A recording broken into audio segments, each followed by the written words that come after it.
Check 1, 2. Go! Curious about real estate? Yes! Then you've come to the right place. Get the knowledge you need. Get over the fear and get started.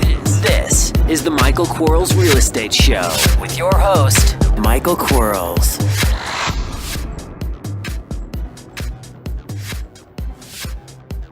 Hello, everybody. Michael Quarles with the Michael Quarles Real Estate Show.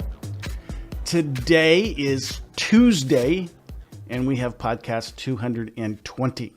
5 questions sent in by real estate investors who had a question. I'm going to try my best. And remember, if you have a question, send it to support@michaelquarles.com. Here we go. Question number 1. What cold calling dialer system do you recommend for my cold calls? I understand that there are systems out there that dial 3 phone numbers at once, which will speed up the process since most calls go to voicemail. Simple answer to that, I am not a fan of a dialing system. Boy, that'll make you lazy really quick. If you want to get a dialing system, they do make phones that you can have 2 dial pads. You know, use your right hand, your left hand, and just start dialing. As soon as someone picks up, stop dialing the other one. If 2 people pick up at the same time, hang up on one, call them back when the other one's done. Say, I'm sorry, but we must have got cut off. I don't like dialing system because, again, it's a lazy factor, but then you've got to check your laws and make sure that you can attend them or attend the calls, because the dialing system must allow that person to be able to click a button and say, hey, I want to talk to someone live, and go that route. Again, not a big fan of them. Not a big fan. And I think at the end of the day, there's something about chopping your own firewood. You know, there was a famous president talked about that. So become twice warmed and dial and get used to dialing and make it a habit and fall forward. But I am not a fan, again, of dialing systems. And, you know, I'm a guy, you're listening to a guy that cold called for a year, 2 hours a day. So I understand cold calling. I understand the enormous sacrifice that one takes or makes when they decide to start cold calling. I understand it. And I didn't have a dialing system because of the reasons I told you. There's something about when you do this stuff, when you implement your physical person inside of a system, there's a reward to it. And then, by the way, it teaches you never to want to do it again. Like, let's make some money other ways, and so I don't have to cold call. Because cold calling is not fun. It's practical. It's not fun. But it's something that everybody can do. And let's face it, the script is, hi, my name is Michael Quarles with I Buy Houses. We're looking for 3 and 4 bedroom homes in your neighborhood. And I'm just wondering, who do you know that's planning on moving? And they're going to either say, click some vulgar comment to you, or them, or someone they know. So it's absolutely worthwhile. Question number 2. Which CRM or follow-up system do you recommend for getting started for roughly 10 good leads per week? I don't. I use Infusionsoft. It took us months and months, and we're still, to this very day, we are still modifying it as we need to modify it for our systems and what we want to accomplish. I have a full-time person that's all they do is our systems. So I'd hate to have you trade your full-time investor status for a full-time IT status, because you won't buy any houses. And 10 good solid leads a week doesn't require a CRM system, and it's Excel spreadsheet. The binder system, we used to keep them in binders and just rotate 31 tabs. It's not a big deal. And no, not a big proponent. No, not at all. You can waste so much time figuring out a CRM system, and I'd rather you go out there and pass out business cards, talk to strangers, say hello to your center of influence, join some groups so you can have some social interaction. I'd rather you nothing else is like question number 1, cold call. Spend the time that you'd be setting up a CRM cold calling people. I want you to make money first. Then when you need to organize your business, at some point you'll know when that is, but just not in the beginning. It's a waste of. I'm not selling anything here. I'm not trying to sell you a CRM or not sell you a CRM. It's just it's not where you should spend your money. And I know there are people out there that promote CRMs and coaches out there that promote, I got to have a CRM system. End of the day, you need marketing. That's what you need in the beginning. Marketing. That's what you need. Don't need a CRM. Question number 3. What is your best performing postcard, taking into account response rates and conversion of those leads?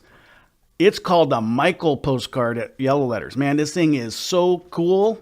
It is multicolor. There's red and green and black, and there might be some blue on it. It is a small text postcard. The background color is orange.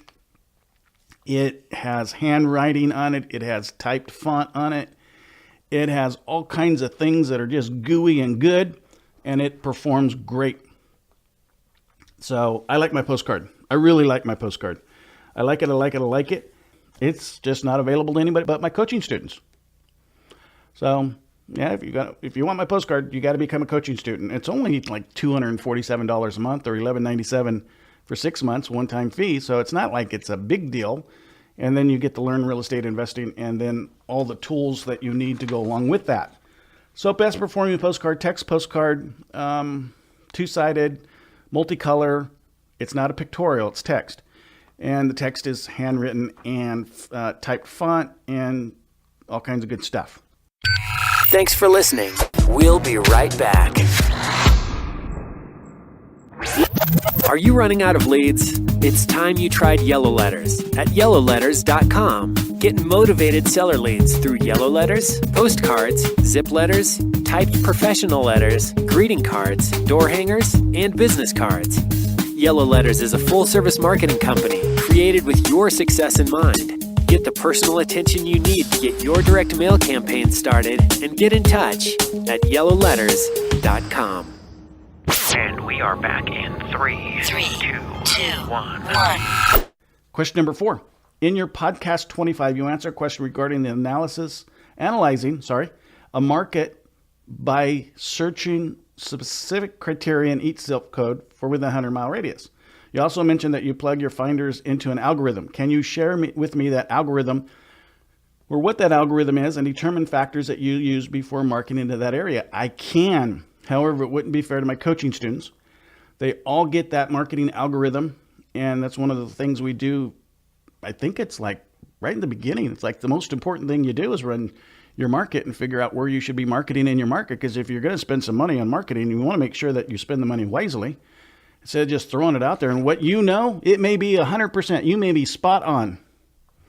You may go, man, I want to market to all upside down houses in this zip code. Yeah, you may go, that's it. And the marketing algorithm may come back and say, you're right.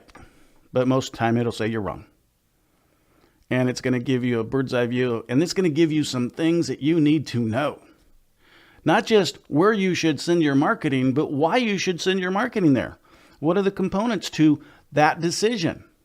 So when you talk to a seller, then you can describe things to the seller in a fashion that causes them to understand why they should discount their property to you.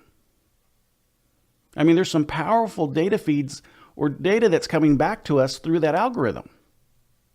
And I can't say anything clearer than that. Again, it's a part of the coaching program. And I'm not trying to keep anything from you because I'm going to share it with everybody that's in the coaching program. I'm not going to hide it. It's just one of those proprietary things I can't share with everybody because then those of us that are using it, we won't be special. If that makes any sense. I hope that makes sense. And 100 miles, by the way, is a little bit too far. I'm going to podcast 25 was a long time ago. I'm going to 60 minutes now. So 60 minutes is a good stretch. And great algorithm. Question number 5. I know you can run a CMA through the MLS, but there are different MLSs throughout the country. How do you run a CMA in an area outside your MLS? Are there tools you use besides the MLS for running a CMA? Yes, there are. So we used 7 data sets. 3 of them are subscription-based, so 2 of them I pay money for on a monthly basis. 1 of them is subscription-based but free. The other 4 are free, and we run everything through that. It'll give us, the free ones won't give us as much information, but they're all pretty important. The one that is actually, it's free subscription based, I think is the best one because it gives us some property information, some comparable sales from both MLS and public record. And then some components that are really important when we do a data search and pull a CMA. Now, CMA, by the way, is a comparative market analysis and MLS, multiple listing service. We don't stop at a CMA. The CMA is just a cursory review because we don't know what the information is. I mean, we know it if it says 100,000, it means 100,000, but we don't know the definition of what's included within that 100. As an example, property sold for $100,000 and it included new carpet, new paint, new roof, paid a real estate commission, and split the typical closing fees like a normal transaction. Well, it didn't sell for $100,000 then. It sold for less, the $100,000 less all those expenses. Or maybe one sold for $100,000, but then it was, the buyer paid all the costs. There are no real estate commissions attached. Well, how do you compare those two? You can't look at those two numbers or those two properties equally without knowing the underlying information about the $100,000 price. And so, although the CMA is great, it doesn't tell the whole story. So you've got to take it 2 steps farther than that. And, 7 data sets are great for the CMA. MLS is great for the CMA. Even if you only had MLS, you're not getting the best picture of the real estate market. I mean, because the MLS typically only has, not typically, it only has realtor transactions in it or real estate transactions who belong to, from agents who belong to the MLS. So you don't have to be a realtor to belong to the MLS, but you have to be an MLS member. So it only has theirs. But we know that 25% of the investor pool out there, they don't use a realtor, so it doesn't have any of their transactions. And those are the transactions that we really, as investors, really need to be looking at because that's going to be the component or that's going to be the information that's going to tell us what our peer group is paying for a house. Because what a mom and pop pays for a house through a real estate professional and what I pay for a house is those are two different price tags, completely different price tags. And so if I only rely upon the MLS data for my CMA, I'm not getting the complete picture. I need the MLS if I can obtain the information because I want to know things like days on market. I want to know the active sales or the active pendings, active contingencies, the active on markets. I want to know the expireds. I want to know some things about the market that's right now that I can't get any other way except looking at the MLS data feed. However, it's not the only thing. It's absolutely not the only thing. So 7 data sets and then 2 steps beyond the CMA. And I think it's just important. The CMA is, again, it is just kind of confirming the numbers that the seller tells us they think the house is worth. It's absolutely not giving you a precise value of the house. It's absolutely, don't ever rely upon a CMA from I think it's worth this because unless you know what those other numbers are and what they mean and represent, if you rely on the CMA alone, you're dead. So I don't mean like dead, but it's not the right thing to do. I hope that makes sense. Gosh, guys and gals, this was a fun one. I enjoy these questions. Remember, if you're thinking about getting coached, you want to learn real estate investing, coaching program, gold coaching program, it's fun. We meet 3 times a week. We talk a lot. And you get an accountability coach and who's just going to bug what out of you to make sure that you stay on track because that's the important part. We don't want you to stop. If you want to start becoming a real estate investor, our job is to make you one. And that's what we're going to do. Talk to you guys soon. Bye-bye.